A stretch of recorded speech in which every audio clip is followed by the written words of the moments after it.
हाय दोस्तों, कैसे आप लोग? उम्मीद करते हैं सब कोई ठीक होंगे। आपका स्वागत है टिचवल बिहार पॉलिटेक्निक के स्पेशल बैच के लेक्चर नंबर 7 में। उम्मीद करते हैं सब कोई अच्छा होंगे, मस्त होंगे, खुश होंगे, अपनी ज़िंदगी में इंजॉय कर रहे होंगे। चलिए, हम जानते हैं आपका एग्ज़ाम आने वाला बहुत ज़्यादा पास है एग्ज़ाम में, ठीक है, लेकिन आपको जितना हम पढ़ा दे रहे हैं उतना से सफिशिएंट है, ज़्यादा उतना नहीं आएगा। देखिए, आप पिछले 2 से 3 साल के क्वेश्चन देखिएगा तो इतना ही बहुत हो जाता है आपके लिए। संप्रेषण क्या होता है, प्रभावशाली संप्रेषण क्या होता है, फिर नीचे जाइएगा तो या मुंशी प्रेमचंद, ये सब तो हम वही सोच रहे हैं कि टेक्निकल मतलब फर्स्ट चैप्टर खत्म करके आपका सेकंड छोड़ के थर्ड पढ़ाना स्टार्ट कर दें। थर्ड का क्या जल्दी जल्दी खत्म हो जाएगा, उसमें 4 से 5 दिन बोल रहे हैं, मैक्सिमम 4 दिन बहुत हो जाएगा। इसमें लेक्चर नंबर 10 तक आपका इसमें जाएगा, इसमें और कुछ नहीं। अगला तकनीकी संप्रेषण है, उसमें तकनीकी संप्रेषण में कुछ नहीं, ज़्यादा नहीं जानना आपको, वो भी खत्म हो जाएगा। तो चलिए, अपने लेक्चर नंबर स्टार्ट करने से पहले हम फटाफट रिवीजन कर लेते हैं। अगर जो आप लेक्चर नंबर 7 तक नहीं देखे हैं तो प्लीज़ जाके पहले लेक्चर नंबर 7 देखिए या 7 तक पूरा देखिए, उसके बाद लेक्चर नंबर 8 देखिए, वरना लेक्चर नंबर 8 आपको नहीं समझ में आने वाला है। चलिए, लेक्चर नंबर 5, 6 और 7 का रिवीजन कर लेते हैं, क्योंकि उससे पहले के रिवीजन हम बहुत समय से करते ही आ रहे हैं। 5 का रिवीजन क्या, तो 5 में प्रभावशाली संप्रेषण के बारे में आपको बताया गया है। संप्रेषण की प्रक्रिया जब अपना उद्देश्य पूर्ण कर लेती है या दोनों तरफ से कम्युनिकेशन होता है, द्विपक्षीय संप्रेषण होता है, तो उसको प्रभावशाली संप्रेषण कहते हैं। यानी कि अपना प्रभाव छोड़ देते तो उसी को सिंपल प्रभावशाली संप्रेषण कहते हैं। फिर उसके बाद क्या था, प्रभावशाली संप्रेषण के सिद्धांत हमने देखे थे, जिसमें आपने क्या है, सजगता का सिद्धांत देखा था, योग्यता का सिद्धांत देखा था, उचित सामग्री का सिद्धांत देखा था, सरलता का सिद्धांत देखा था, स्पष्टता का सिद्धांत देखा था हमने, माध्यम का सिद्धांत देखा था, ध्यानपूर्वक सुनने का सिद्धांत देखा था, शोर ना मचाने का सिद्धांत देखा था। ऐसे ही 5-6 सिद्धांत हमने देखे थे। उसके बाद हमने व्यवधान देखे थे। व्यवधान यानी कि सिद्धांत के जस्ट अपोजिट। अगर जो प्रेषित करता और प्राप्त करता दोनों सजग नहीं रहेंगे तो संप्रेषण पूर्ण नहीं होगा। किसी प्रकार का आसपास शोर हो रहा होता तो संप्रेषण पूर्ण नहीं होगा। भाषा स्पष्ट नहीं है तब संप्रेषण पूर्ण नहीं होगा।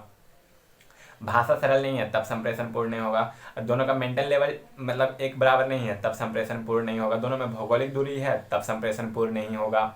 यही सब क्या था, व्यवधान हमने देखे थे। फिर पिछले लेक्चर में हमने क्या देखा था, संप्रेषण कौशल, जो टॉपिक भी लगा हुआ है, प्रभावशाली संप्रेषण कौशल। कौशल क्या होता है, किसी भी चीज को हम कितना अच्छा से कर पा रहे हैं, कितना हमारे अंदर उस चीज को करने की क्षमता है, उसी को कौशल कहा जाता है। सिद्धांत क्या था, सिद्धांत बताता है कि ऐसे ही आपको करना है। कौशल क्या है कि नहीं, ऐसे होना चाहिए, ये आपको सजेशन देता है। और सिद्धांत बोलता है कि नहीं, ऐसा होगा ही होगा।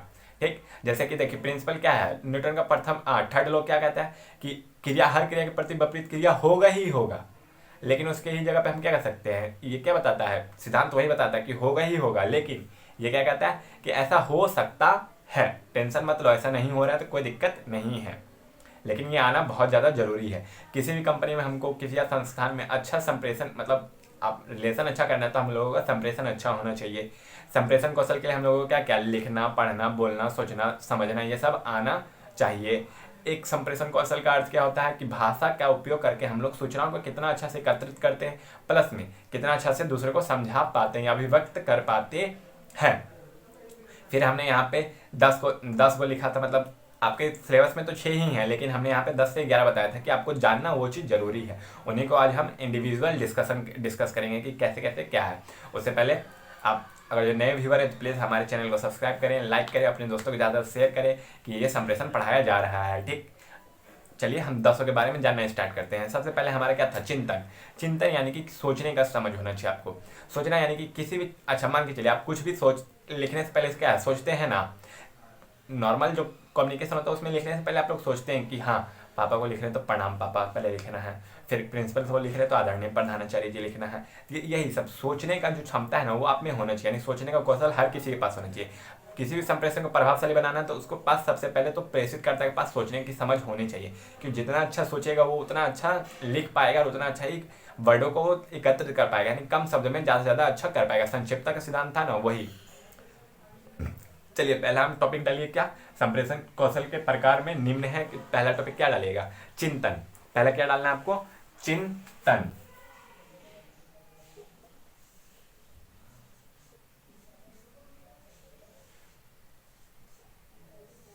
इसको क्या बोलते हैं, सोचना या थिंकिंग।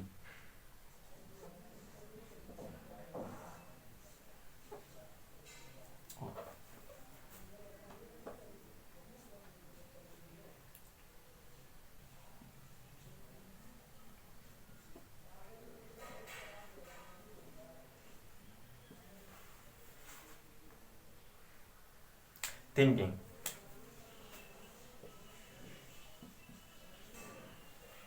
चलिए इसमें हम पहले लिखवा देते हैं, फिर उसके बाद समझाएंगे आपको। वैसे समझा तो दिए ही है, थिंकिंग का मतलब क्या होता है, सोचने का मतलब, ये सब समझाने की चीज़ है। आप ही बताइए, थिंकिंग का मतलब आपको नहीं पता है जी? पता होगा, ये सोचने का मतलब थिंकिंग कहते हैं। चलिए लिखिए फिर भी।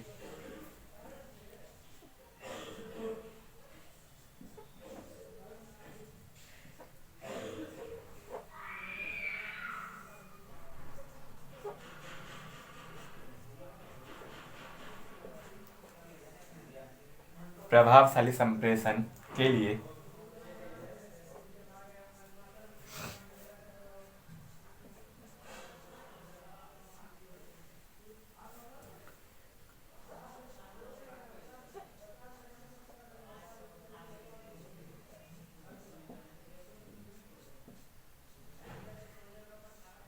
प्रेषक एवं ग्राही दोनों को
चिंतन कौशल से व्यक्ति अपने, बताइएगा मार्कर हल्का उगने लगा है तो कोई बात नहीं, हम अभी इंक डालेंगे।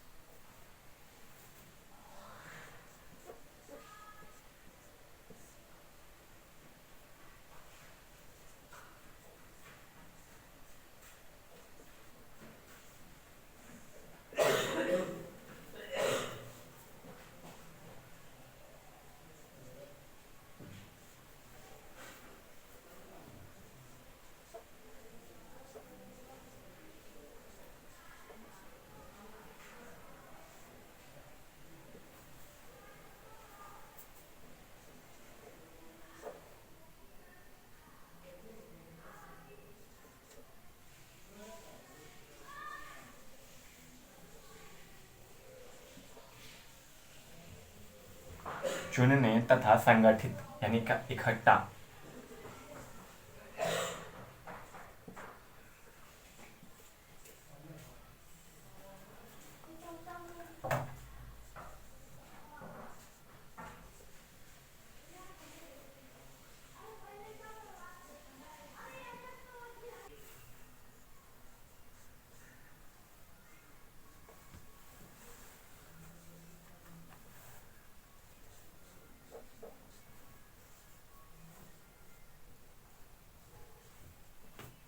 पहला पहला क्या है? चिंतन यानी सोचना।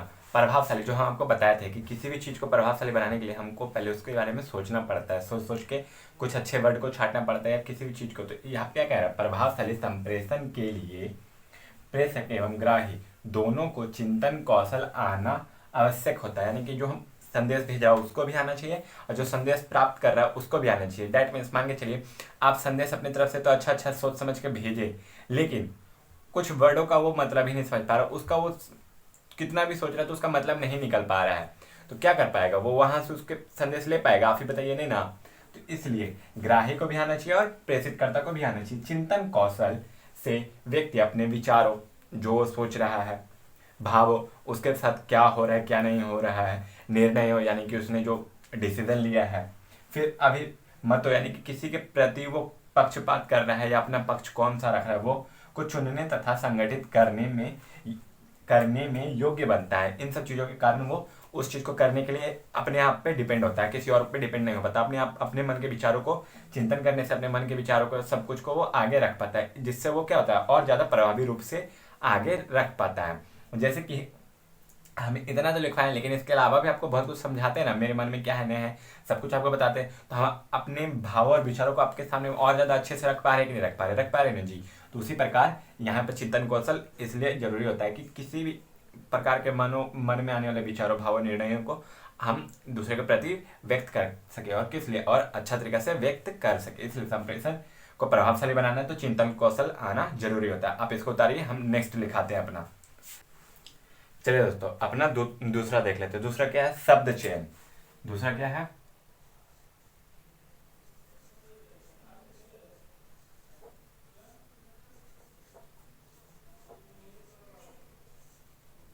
यानी कि वर्ड टेकिंग, या टेकिंग ऑफ वर्ड।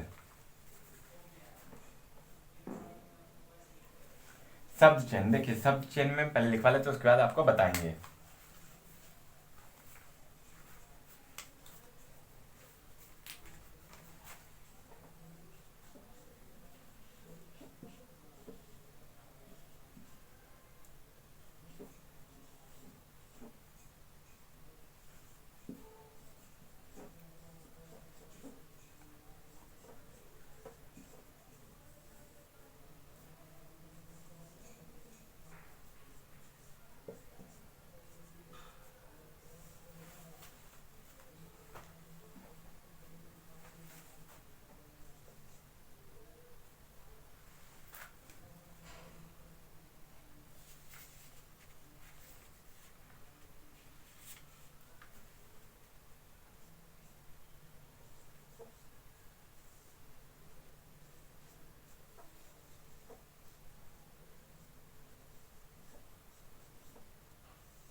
चलिए देखिए शब्द चयन।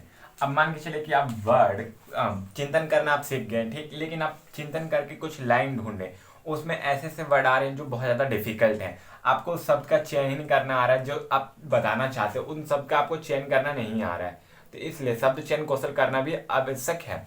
आप प्रभावशाली संप्रेषण बनाने के लिए कोई अच्छा शब्द ढूंढिए, जैसे कि मान के चलिए यहाँ पे हमने क्या ढूंढा है, साथ साथ हम इसको ऐसा भी तो लिख सकते थे ना, प्रभावशाली संप्रेषण के लिए चिंतन कौशल को आना जितना जरूरी है उतना ही जरूरी हमको शब्द चयन के कौशल का आना भी जरूरी है। लेकिन देखिए वो लंबा हो जा रहा था आपको, लेकिन हमको क्या करना है, संक्षिप्त बनाना है, इसलिए ऐसे शब्दों का प्रयोग करना चाहिए हमको जो प्रभाव संप्रेषण को संक्षिप्त बनाए और प्रभावशाली बनाए। तो हमने यहाँ पे क्या लिख दिया, चिंतन कौशल के साथ साथ हमें शब्द चयन के कौशल का आना भी, शब्द चयन के कौशल का भी आना जरूरी है,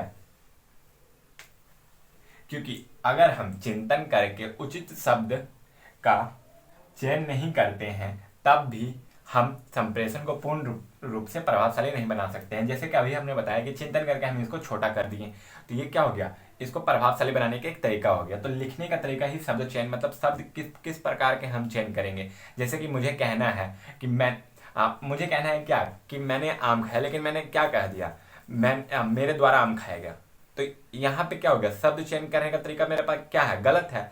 मैंने चिंतन तो किया कि मुझे क्या बोलना है, कि मैंने वो जो आम था वो मैंने खाया, मुझे ये बोलना था, लेकिन मैंने क्या चूज किया, मेरे द्वारा आम खाया गया, तो ये क्या हो गया, सब थोड़ा सा डिफरेंट हुआ कि नहीं हुआ। यहाँ पे मैं ये भी सिंपल बोल सकता था कि ये आम मैंने खाया, ये आम मैंने खाया, लेकिन क्या कहा मैंने, मेरे द्वारा आम खाया गया, तो ये शब्द चयन में यहाँ पे मेरे से त्रुटि हुई कि नहीं हुई, यहाँ पे संप्रेषण प्रभावशाली हुआ कि नहीं हुआ, प्रभावशाली नहीं ना हुआ जी। अब ये मेरे द्वारा आम खाया गया, यहाँ पे संप्रेषण भी प्रभावशाली हो गया, संक्षिप्त का संक्षिप्त भी हो गया संप्रेषण, और ज्यादा से ज्यादा अच्छा से लोगों को समझ में भी आ गया। चलिए आप इसको उतारिए, हम लेके आते क्या, सरल शब्द। चलिए अब अपना हम लोग तीसरा देख लेते हैं। तीसरा क्या है, शब्दों की सरलता। शब्दों की सरलता,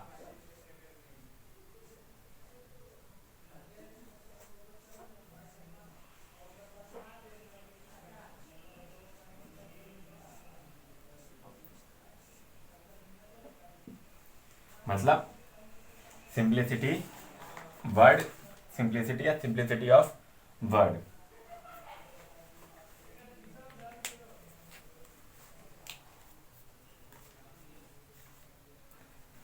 शब्दों की सरलता प्रायः शब्द चयन से ही जुड़ा रहता है।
देखिए शब्दों की सरलता, शब्दों की सरलता यानी कि सिंप्लिसिटी ऑफ वर्ड।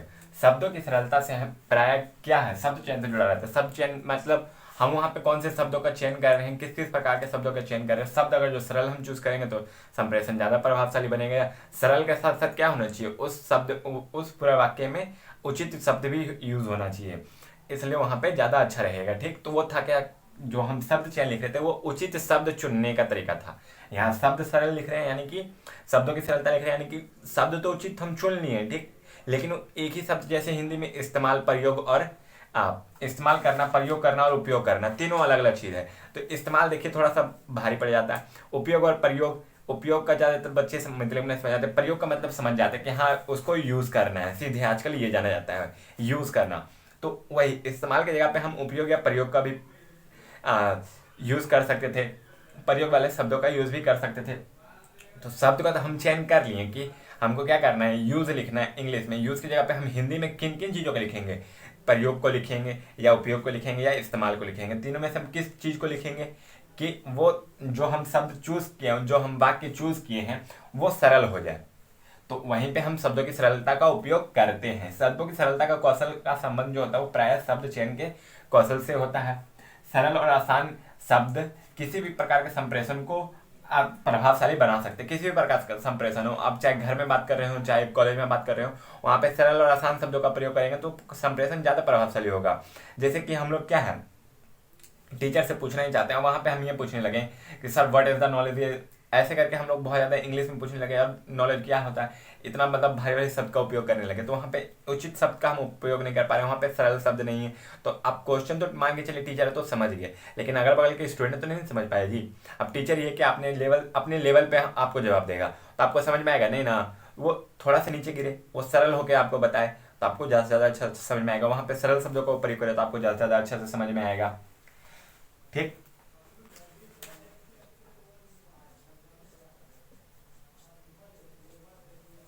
वही तीन वर्ड, प्रयोग,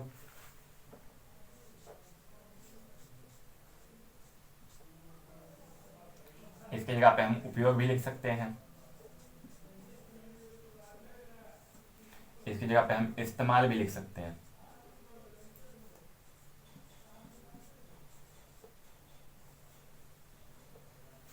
या इंग्लिश में इसको ही सबको क्या बोला जाता है, यूज।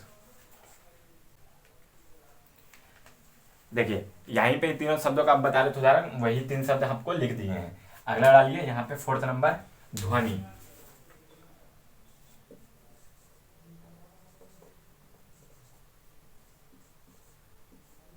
या इसी को क्या कह रहे हैं हम लोग, आवाज।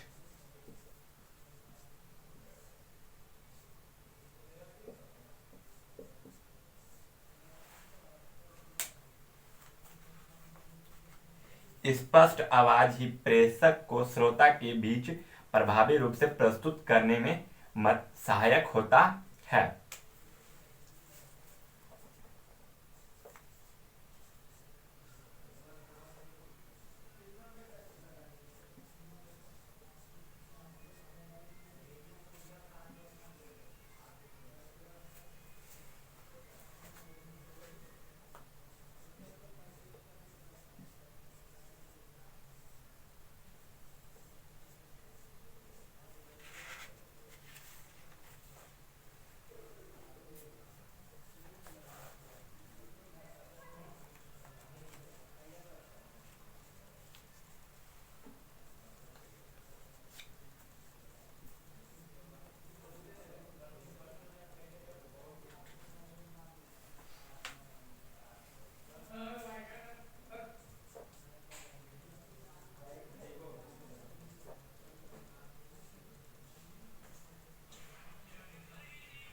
प्रभावी रूप से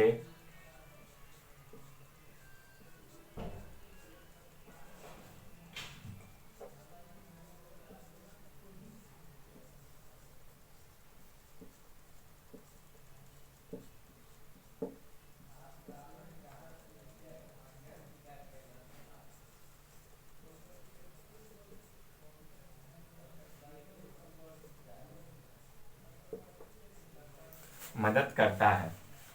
आवाज, ध्वनि, ध्वनि देखिए जितना साफ होगा, जितना क्लियर होगा, जितना बोल्ड होगा आवाज, इतना होना चाहिए आवाज कि आपको अगला को सुनाई दे, तो उतना बोल्ड होना चाहिए आपका। जैसे कि मेरा आवाज बोल्ड है तो आप क्या, हम थोड़ा सा नॉर्मल भी बोलते हैं तो आपको समझ में आ जाता है।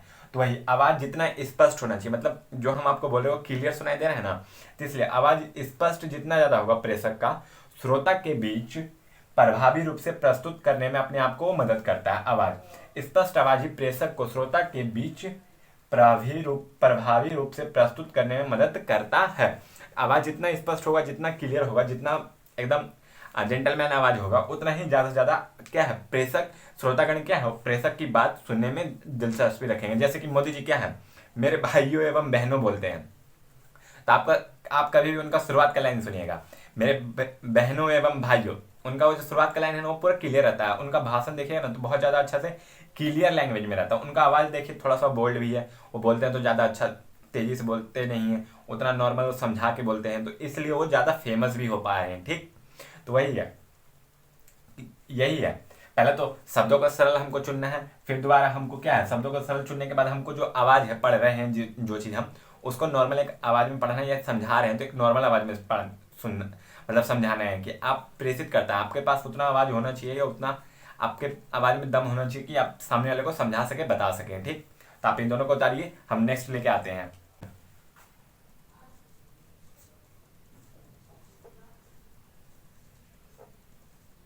इसको क्या बोल रहे थे, राइटिंग।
विराम चिन्ह, लेखन शैली।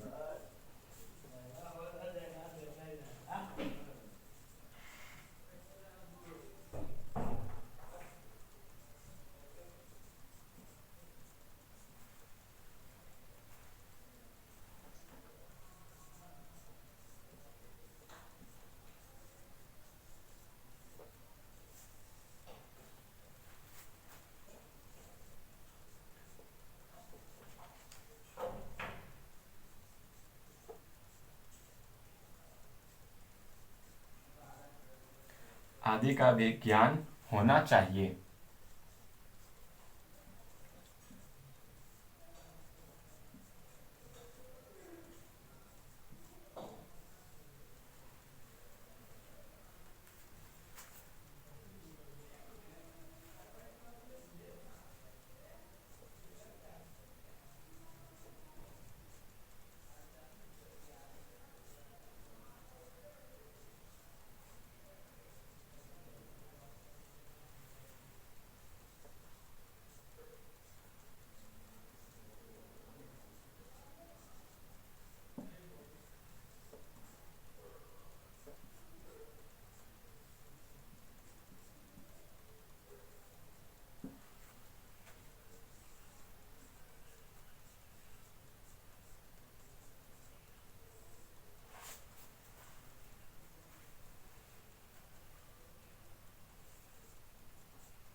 आदि। देखिए, प्रभावशाली संप्रेषण के लिए प्रेषक को लेखन कौशल भी आना चाहिए। लेखन कौशल का अर्थ प्रेषक को व्याकरण, विराम चिन्ह, लेखन शैली तथा शब्दावली आदि का ज्ञान भी होना चाहिए। लेखन कौशल छात्र एवं छात्राओं के लिए अधिक महत्वपूर्ण होते हैं। उदाहरण के लिए प्रार्थना पत्र, प्रश्न उत्तर, ऐसे राइटिंग जो बोलते हैं, या गद्यांश लिखना बोलते हैं जिसको, या संक्षिप्त में लिखना। संक्षिप्त में लिखने के लिए देखिए, लेखन लेखन कौशल तो बहुत ज़्यादा जरूरी है। उसमें हमको सोचना भी पड़ता है कोई कहानी में कि कितना बड़ा कहानी है, उसको कितना छोटा लिखना है। उसमें हमको उचित शब्दों को चयन भी करना होता है, फिर शब्दों की सरलता का भी ध्यान रखना होता है हमको।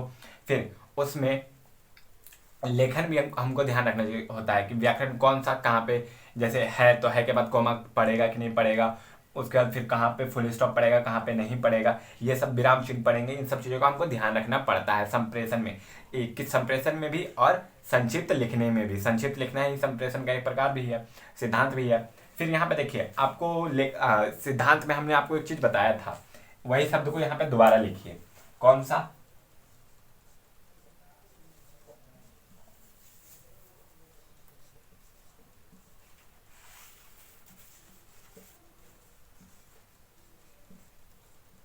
रोको मत जाने दो। रोको मत जाने दो, यही शब्द हमने आपको उस समय बताया था। अब यहाँ पे देखिए, आपको लेखन कौशल का पता ही नहीं होगा, तो आप कोमा रोको के बाद लगा दिए, तो ये इसका मतलब क्या हो गया? रोको मत जाने दो। लेकिन आपको बोलना क्या था? रोको मत जाने दो। तो यहाँ पे देखो, व्यवहार क्या हो गया आपका, मतलब लेखन का ये जो अर्थ था उसका अर्थ ही बदल गया, अनर्थ हो गया, यहाँ पे कुछ और बन गया। अब क्या है, आपको रोकना था लेकिन आप क्या बोल दिए? रोको मत जाने दो। रोको मत जाने दो। तो यहाँ पे जब कॉमा लगाए तो इसका अर्थ क्या निकल गया? रोको मत जाने दो। लेकिन आपको क्या बोलना था? रोको मत जाने दो। तो यहाँ पे थोड़ा सा ही बस कॉमा का अंतर, यानी कि विराम चिन्ह जो आपको बोलते हैं, इसको अर्ध विराम बोलते हैं। अर्ध विराम जो आपका चिन्ह था वो कहीं और लगने के कारण इसका अर्थ चेंज हो गया। तो वही जो हम आपको एग्जाम्पल बताए थे उसमें सिद्धांत में, वही एग्जाम्पल यहाँ पे भी काम कर रहा है। आप इसको उतारिए, हम पठन जो इसके बाद है छठा वो लेके आते हैं, आप इसको उतारिए। अपना नेक्स्ट देख लेते हैं, छठा नंबर जो क्या है? पठन,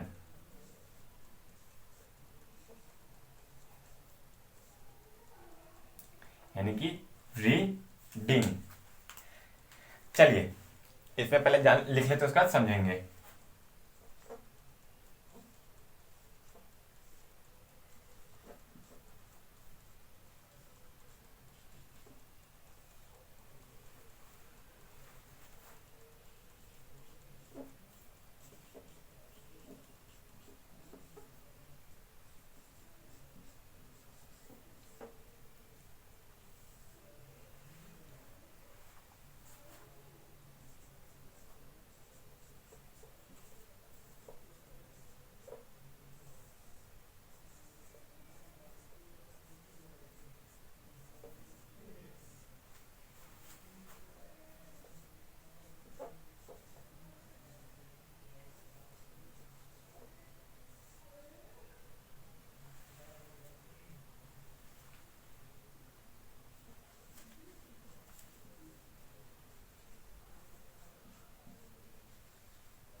पठन यानी कि रीडिंग। रीडिंग में आप क्या देख पा रहे हैं कि पठन कौशल भी प्रभावशाली संप्रेषण के लिए अति आवश्यक होता है, यानी कि जो भी प्रेषित करते हैं प्राप्त करता है दोनों को पठन कौशल आना चाहिए, क्योंकि ग्राही यानी कि जो प्राप्त करने वाला है संदेश उसको बोलते हैं ग्राही। ग्राही को यह पता होना चाहिए कि प्राप्त संदेश यानी कि जो प्रेषित करता जो है उसे संदेश भेजा गया, उसने जो संदेश को जिस संदेश को प्राप्त किया है वह संदेश किस भाषा में है, किस लिपि में है। मान के चलिए संस्कृत भाषा में है, लिपि तो देवनागरिक नागरिक ही रहेगा लेकिन संस्कृत भाषा में है, उसको संस्कृत पढ़ना नहीं आता है, तो अब क्या करेंगे हम, या संस्कृत पढ़ना तो आता है लेकिन संस्कृत के कौन से अक्षर का क्या मतलब निकलता है ये उसको उतना अच्छा से नहीं पता है, तो क्या है ये सब चीज उसको पता रहना चाहिए। पता कैसे रहेगा, जब उसके पास पठन कौशल रहेगा। पठन कौशल यानी कि उसके बारे में वो जानेगा, याद करेगा, समझेगा, तो उसके पास क्या है, पठन कौशल अपने आप ही डेवलप हो जाएगा। आपको ये बचपन में थोड़ी पता था कि इसका मतलब क्या होता है, आपको बताते बताते आप याद करते करते ना समझें कि इसका मतलब क होता है, इसका मतलब स होता है, इसका मतलब ल होता है। तो उसी प्रकार जो भी संदेश ग्रहण करने वाला उसको इतना पता रहना चाहिए कि कौन सा भाषा है, कौन सा लिपि है, या किस किस उस जो संदेश में जो अक्षर है उसमें से किस अक्षर का क्या मतलब निकलता है। जैसे कि इसका म मतलब निकलता है, ये जो ये लिखा हुआ है इसका मतलब म निकलता है, फिर ये त है, ये ल है, ये व है, हमको ये देखने से पता चल रहा है, यानी कि हम इसके बारे में जानते तब ना हम इसके बारे में बता पा रहे हैं। मैं ही यहाँ पे होता कि मुझे नहीं पता रहता ये सब, मान के चले मैं शुरुआती फेज में हूँ, अभी मैं मतलब बचपन में ही हूँ, तो मुझे इसके बारे में नहीं पता है, तो मैं इतना बड़ा थोड़ी पढ़ पाऊंगा। मैं तो वहाँ पे खाली इस म को ही पहचानने की कोशिश करूंगा, पहले पढ़ने की कोशिश करूंगा, उसके बाद आगे बढ़ूंगा ना। तो हम सब क्या है, ये सब कुछ पठन कौशल हमारे अंदर बहुत बखूबी है और लेखन कौशल भी हमारे अंदर बखूबी था है। चलिए पठन कौशल यहाँ तक था आपका। उसके बाद या तो उदाहरण लिख लिए, उदाहरण लिख लीजिए, बच्चे के द्वारा अक्षरों का पहचान करना।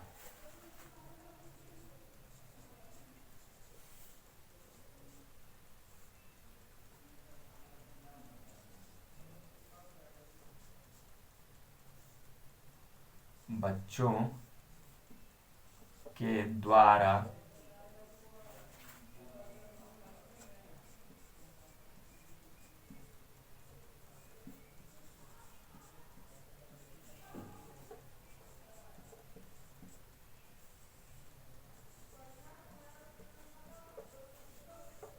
बच्चों के द्वारा अक्षरों का पहचान करना इसका एक बहुत अच्छा उदाहरण है। बच्चे ही क्या होते हैं, वो धीरे धीरे सभी अक्षरों को पहचानते हैं और फिर धीरे धीरे पढ़ना सीखते हैं, तो वही हमें क्या होता है, पठन कौशल वो डेवलप होना स्टार्ट हो जाता है। ये देखिए सीडीपी के आपका जो बीएड वीएड होता है उसमें भी यही चीज पढ़ाया जाता है, आपका ज्यादा इधर उधर जाने की जरूरत नहीं है, आपको जो पढ़ाया जा रहा है वो सब कुछ सफिशियंट मात्रा में पढ़ाया जा रहा है। इसमें और क्या लिखाएंगे आप ही बताइए, ज्यादा तो दो चार पॉइंट और है क्या, इसी को तोड़ मोड़ के लिखवाते रहेंगे, उससे बढ़िया ना कि आप एक सटीक चीज लिखिए, इतने में अच्छा से याद कीजिए। पठन आपका छठा था, सातवां लेके आते हैं स्वर परिवर्तन, आप जल्दी से इसको उतारिए। शायद ये सातवां था, स्वर परिवर्तन।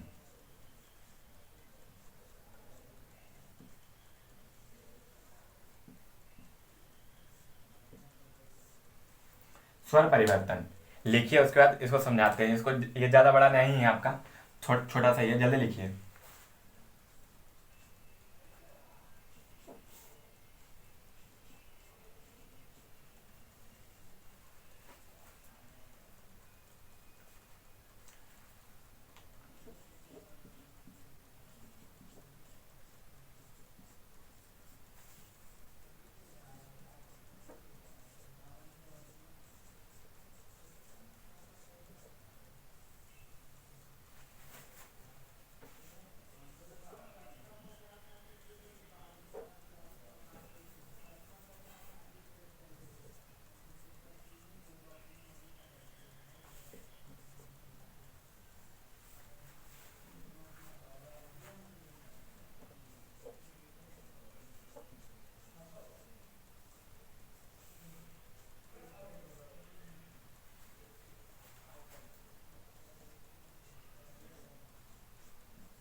यहाँ पे देखिए क्या कह रहा है स्वर परिवर्तन में, संप्रेषण के दौरान आवश्यकता अनुसार प्रेषक को अपने स्वर में परिवर्तन करते रहना चाहिए। स्वर में परिवर्तन यानी ये नहीं कि जो बोल रहा है उसको दूसरे लैंग्वेज में बोलने लगे, या ये वो नहीं। स्वर में परिवर्तन जैसे कि देखिए बच्चों, ये चीज़ बहुत ज़्यादा जरूरी है। फिर इसको ये कहते हैं, देखिए इसको ये कहते हैं, ज़्यादा से ज़्यादा इसमें आप कुछ नहीं जानना है, लेकिन संप्रेषण के दौरान आवश्यकता के अनुसार, यहाँ पे देखिए हम क्या है आपको अभी 3 चीज बोल के दिखाएं, तीनों 3 टोन में बोल के दिखाएं, यानी कि वो टोन वाला परिवर्तन करना है आपको। मतलब जिस चीज पे आपको ज्यादा फोकस करवाना है बच्चों को, वहां पे थोड़ा सा जोर से बोलिए, ज्यादा थोड़ा सा वहां पे बल लगा के बोलिए। जिस चीज पे फोकस नहीं करवाना है, ज्यादा जरूरी भी नहीं है, वहां पे नॉर्मल भी पढ़ा के निकल जाइएगा तो कोई दिक्कत नहीं, नॉर्मल भी पढ़ लीजिएगा तो कोई दिक्कत नहीं है, नॉर्मल भी बता दीजिएगा तो कोई दिक्कत नहीं है। तो वही संप्रेषण के दौरान आवश्यकता के अनुसार प्रेषक को अपने स्वरों में परिवर्तन करना का कौशल भी आना चाहिए, अर्थात किन बातों पर जोर देना और किन बातों पर जोर नहीं देना है ये उसको पता रहना चाहिए। किन बातों पर जोर देना है और किन बातों पर नहीं।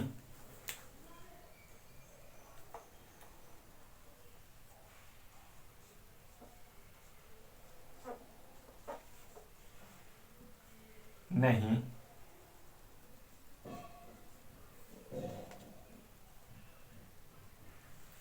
यह प्रेषक को पता रहना चाहिए।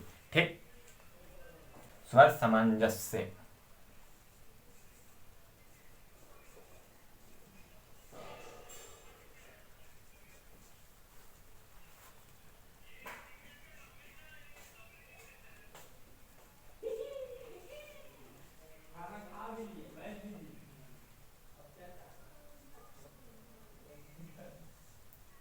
यानी कि आपको जो स्वर बोल रहे हैं वो समझ में आना चाहिए, इतना भर आपको बोलना है, इतना भर आपका टोन रहना चाहिए कि आगे सुनने वाला आदमी है जो, वो आपके टोन को सुन पाए, उसको सुन के समझ पाए।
संप्रेषक को संप्रेषण के लिए उच्च स्वर का प्रभावित संप्रेषण के लिए प्रेषक को संप्रेषण के दौरान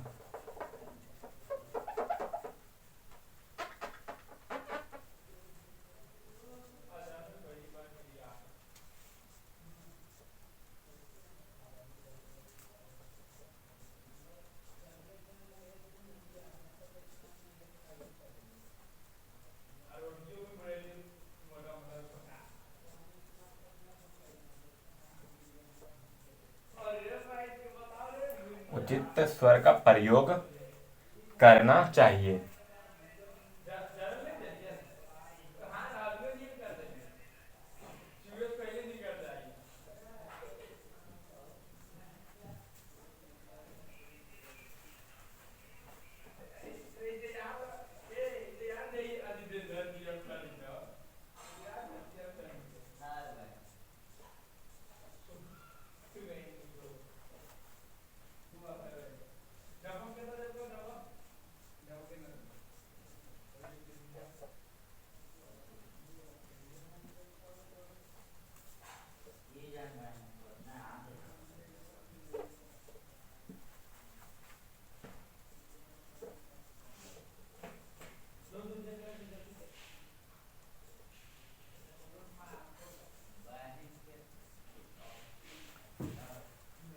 स्वर सामंजस्य, समान जैसे, यानी कि स्वर को कितना अच्छा से अंडरस्टेबल साउंड, इसको क्या कहते हैं, अंडरस्टैंडिंग साउंड या अंडरस्टेबल साउंड।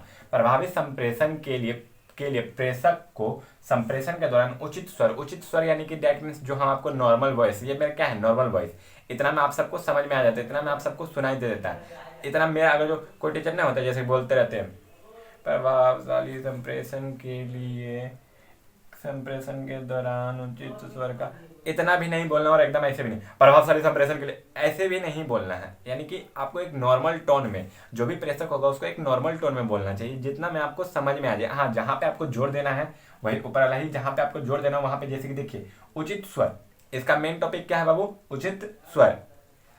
फिर बाकी का प्रयोग करना चाहिए, जहां पे आपको जोर देना है वहां पे थोड़ा सा आप लाउड कर सकते हैं, लेकिन आपको एक नॉर्मल टोन में रहना चाहिए जितना में क्या है कि प्रेषक आसानी से सुन सके और समझ सके, उतना ही आपको टोन रखना है। स्वर सामंजस्य का मतलब वही होता है। चलिए इतना आप इसको उतारिए, क्या 7वां और 8वां उतारिए, हम 9वां लेके आते, स्पष्टता।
देखिए यहाँ पे क्या कहा जा रहा है, स्पष्टता। स्पष्टता का सिद्धांत क्या था कि जो बोल रहे हैं उसमें स्पष्टता रहनी चाहिए, जो लिख रहे हैं उसमें स्पष्टता रहना चाहिए।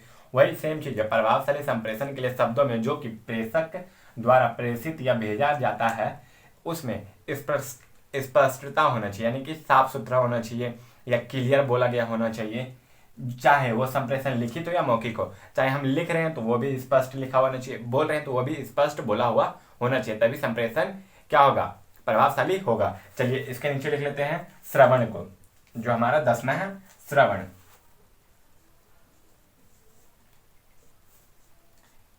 श्रवण या इसी को क्या लिखते हैं, सुनना।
क्या है यहाँ पे श्रवण कौशल क्या था, आपको पता है जितना अच्छा से सुनिएगा उतना ज्यादा आपके पास नॉलेज आता है। हम आपको उसमें यही समझाए थे सिद्धांत में, वही चीज सेम चीज यहाँ पे कह रहा है कि प्रभावशाली संप्रेषण के लिए श्रवण कौशल अति आवश्यक होता है, मतलब बहुत ज्यादा जरूरी होता है। देखिए अति यहीं पे लगाया, यानी कि ये बहुत ज्यादा जरूरी होता है।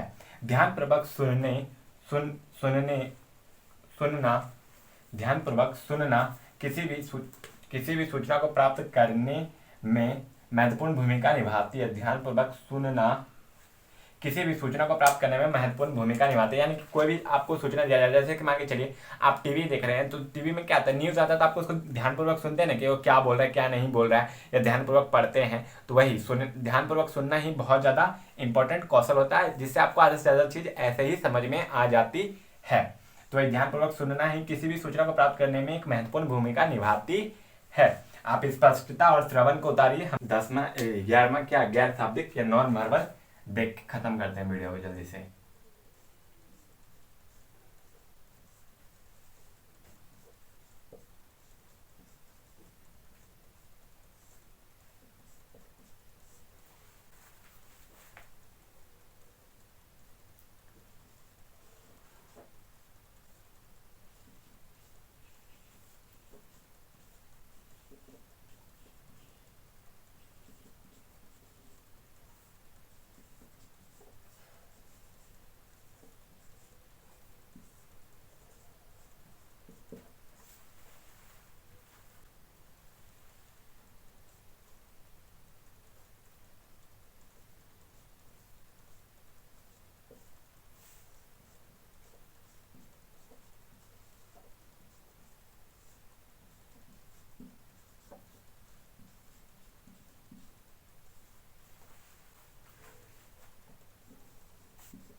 समझ सकते हैं क्या है, इसे दृश्य कौशल भी कहते हैं। मान के चलिए कि क्या है, हम लोग कुछ बोल नहीं रहे हैं, ये दिखा रहे थे आपको, ये दृश्य ना देखने को मिल रहा है, यानी कि आप एक पिक्चर ही ना देख रहे हैं, तो इसलिए इसे पिक्चर कौशल भी कहा जाता है, या पिक्चर क्या स्किल भी कहा जाता है। गैर शाब्दिक संप्रेषण कौशल से हम अनकही बातों को बोल या समझ सकते हैं, मतलब जो बोला नहीं जा सकता, जो बिना बोले ही काम जैसे चल जाए, जैसे कि ऑल द बेस्ट, बहुत अच्छा, हंसना मुस्कुराना, ये क्या है, किसी चीज की किसी को प्रशंसित करना, मतलब किसी के बारे में बड़ाई करना है, तो उसके एक बार उसको देख के हंसते हुए हल्का सा अपना सर ऊपर नीचे हल्का सा हिला दीजिए, तो वो समझ जाएगा कि मेरी तारीफ कर रहा है। और किसी चीज से एकदम गुस्सा है आप, तो अपने भावों को ऊपर की तरफ खींच लीजिए और ऐसे चौंकने का एक्सप्रेशन, तो आप नहीं उसको बिना बोले भी समझा दिए कि नहीं समझा दिए, तो इसलिए इसको दृश्य कौशल भी कहा जाता है। और बिना गैर शाब्दिक संप्रेषण कौशल आना भी हमें जरूरी है, क्यों, क्योंकि हम बिना कहे ही कई बातों को कहा देते हैं, और दूसरे द्वारा बिना कहे ही हम कई बातों को समझ लेते हैं। आप इसको उतारिए, हम इसका देखो प्रश्न लिखते हैं, इसी के नीचे अब हम प्रश्न लिख देते हैं, इसी से रिलेटेड प्रश्न है। लीजिए आज का प्रश्न हम यहीं पे लिख देते हैं प्रश्न।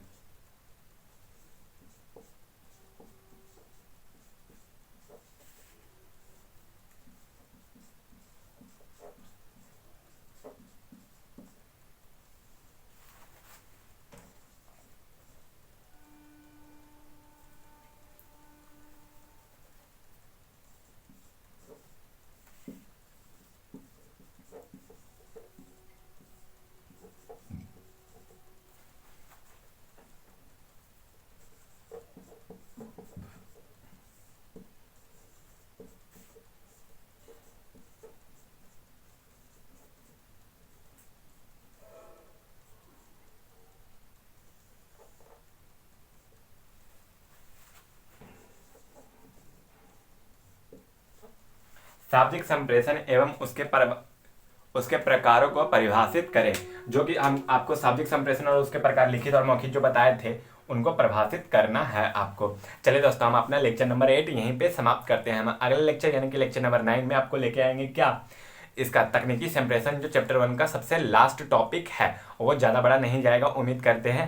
ये तो बहुत बड़ा चल गया लेक्चर, आपको कोई दिक्कत नहीं है, फिर भी आप इसको एक बार शांति से देख लीजिएगा। लेक्चर नंबर 7 और लेक्चर नंबर 8 एक साथ ही देखिएगा, ज़्यादा अच्छा रहेगा।